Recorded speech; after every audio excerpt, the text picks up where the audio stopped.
Recording in progress.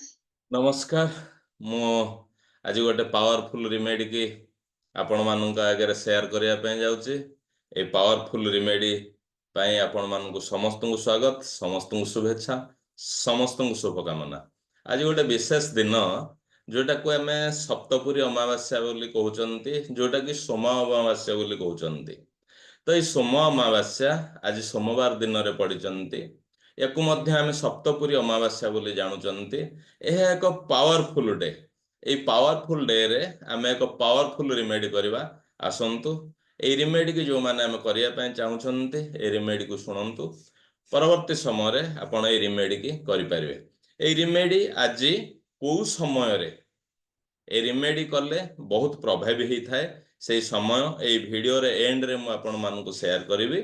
तेबे आसंतु एबे जानिवा आजिर remedy आजिर powerful remedy Saptapuri अमावास्या रिमेडी सोमा अमावास्या रिमेडी। तो प्रथमे आपण दुईटी ग्लास व्यवहार करंतु जदि डिस्पोजल ग्लास हुए बहुत बढ़िया जोटा कि आमे यूज एंड थ्रो ग्लास बोली आमे कहउचंती। दुईटी ग्लास नियंतु दुईटी ग्लास रे आपण पानी भरी नियंतु गोटे ग्लास रे किछि चीनी दियंतु आउ गोटे ग्लास रे किछि लूण दियंतु। पारुचंती जदि सैंधव्य लवण आपण व्यवहार करंतु सैंधव्य लवण जदि आपणक पाखरे नाही तेबे जनरल लूण बा आमे जो लूण व्यवहार करूचे से लूण को आमे व्यवहार करि परिबा। तो प्रथम ग्लास रे आमे जो चीनी पकेले से ग्लास को आमे चामच रे गोळेबा। से चीनी को जो समय आमे गोळेबा आमे पॉजिटिव अफर्मेशन दबा जेमेति कि पॉजिटिव अफर्मेशन दबा ए भले भाव रे मु बहुत सुस्त अछि मु मानसिक भाव रे सुस्त अछि मु फाइनेंशियली फ्रीडम पाउची प्रति मासरे आपणकर जहा इनकम करिवार जो गोल रखिचंती प्रति मासरे मु ए अमाउंट इनकम करूची मु टंकार चुंबक अटे मोर लोकप्रियता सबु जगारे वृद्धि पाउची मु संपूर्ण सुस्त अछि मोर फाइनेंशियल दृष्टिकोण मु बहुत भलो अछि।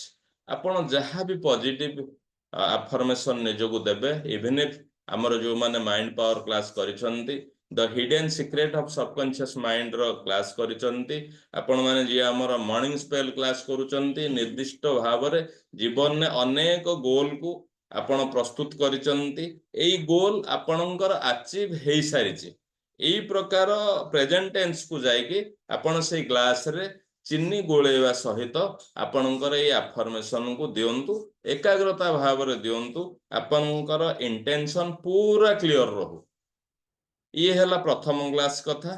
देन होची द्वितीय ग्लास जो ग्लास रे हमें लूण पकेचंती से ग्लास को आमे जो समय रे चामच सहित गोळुचंती से समय रे आपण नेगेटिव अफर्मेशन को पॉजिटिव अट्रैक्ट करके ताको अफर्मेशन दियंतु जेमिति कि मो पाखरु समस्त नेगेटिव गुण चली जाउची बाहर को चली जाउची मो घरु समस्त नेगेटिव शक्ति चली जाउची मो पाखरे जहाँ भी नेगेटिव चिंताधारा थिला से सब चली जाउची मो पाखरे जो स्वास्थ्य समस्या थिला से भी चली जाउची मो पाखरे जो ब्लॉकेज थिला मनर ब्लॉकेज से भी बाहर को चली जाउची जस्ट ओलटा जोटा को आमे पॉजिटिव अफर्मेशन न दोथले तार जस्ट ओलटा आमे लूण को जते बेले गोळुचंती सेही प्रकार अफर्मेशन दियंतु जोटा कि चली जिबा द्वारा हम पाखरे पॉजिटिविटी आसुची एही प्रकार रो निजर अफर्मेशन प्रथमे बनांतु।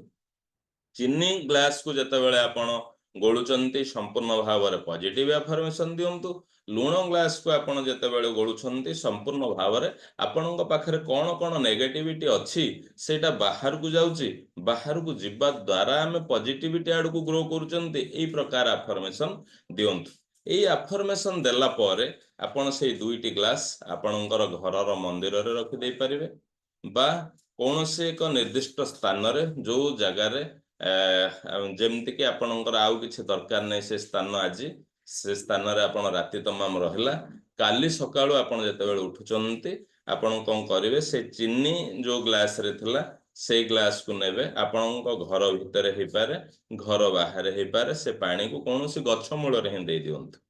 तापर जोटा रहला लूणर ग्लास से लूणर ग्लास को आपण कोनोसी नाळ देखिकी रास्ता कड़र देखिकी जेमति कि अव्यवहृत जगह रे ଆପଣ ଡିସ୍ପୋଜ କରିଦିଅନ୍ତୁ, ତାକୁ ଫୋପାଡ଼ି ଦିଅନ୍ତୁ, ତାପରେ ଘରକୁ ଆସନ୍ତୁ।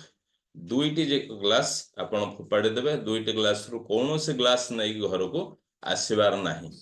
ଏବେ ମୁଁ ଆପଣଙ୍କୁ ସେୟାର କରିବା ପାଇଁ ଯାଉଛି, ଆମେ ଆଜି ଯୋଉ ଦିନ ଅଛି ସନ୍ଧ୍ୟାର ଯେକୌଣସି ସମୟରେ ବି ଏଇ ରିମେଡି କି ଆମେ କରିପାରିବା। ତେବେ ଏଭଳି ଏକ ନିର୍ଦ୍ଦିଷ୍ଟ ସମୟ 2ଟି ଅଛି, ଯଦି ସେଇ ସମୟରେ ଆମେ ଏଇ ରିମେଡି କି କରୁଛନ୍ତି ତେବେ ଏହା ବହୁ ପ୍ରଭାବୀ ହେଇଥାଏ। ଏଇ ରିମେଡି ହଉଛି ଆଜି ସନ୍ଧ୍ୟା 6ଟାରୁ 7ଟା। ପ୍ରଥମ ସମୟ ହଉଛି ଆପଣଙ୍କର ସନ୍ଧ୍ୟା 6ଟାରୁ 7ଟା। ଦ୍ୱିତୀୟ ସମୟ ହଉଛି ଆପଣଙ୍କର ସମୟ 9ଟା 50ରୁ 10ଟା 50। ରାତି 9ଟା 50ରୁ 10ଟା 50। ଯଦି ପ୍ରଥମ ସମୟକୁ ଆପଣ ଛାଡୁଛନ୍ତି 6ଟାରୁ 7ଟା ପର୍ଯ୍ୟନ୍ତ, ଯଦି ଏ ସମୟକୁ ଆପଣ ଛାଡୁଛନ୍ତି ଦ୍ୱିତୀୟ ସମୟ ଯେମିତିକି 9ଟା 50ରୁ 10ଟା 50 ରାତି ଭିତରେ କରିପାରିବେ। ପୁଣି ଯଦି ଏଇ 2ଟା ସମୟକୁ ଛାଡୁଛନ୍ତି, ଆପଣଙ୍କର ରିମେଡି କରିବା ପାଇଁ ଇଚ୍ଛା ଅଛି, ଅଲଗା କିଛି କାମରେ ରହିଯାଇଛନ୍ତି, ତେବେ ଆପଣ ମାନେ ରାତି 12ଟା 40ରୁ 1ଟେ 40 ଭିତରେ ଏଇ ରିମେଡିକି ଆପଣ କରିପାରିବେ।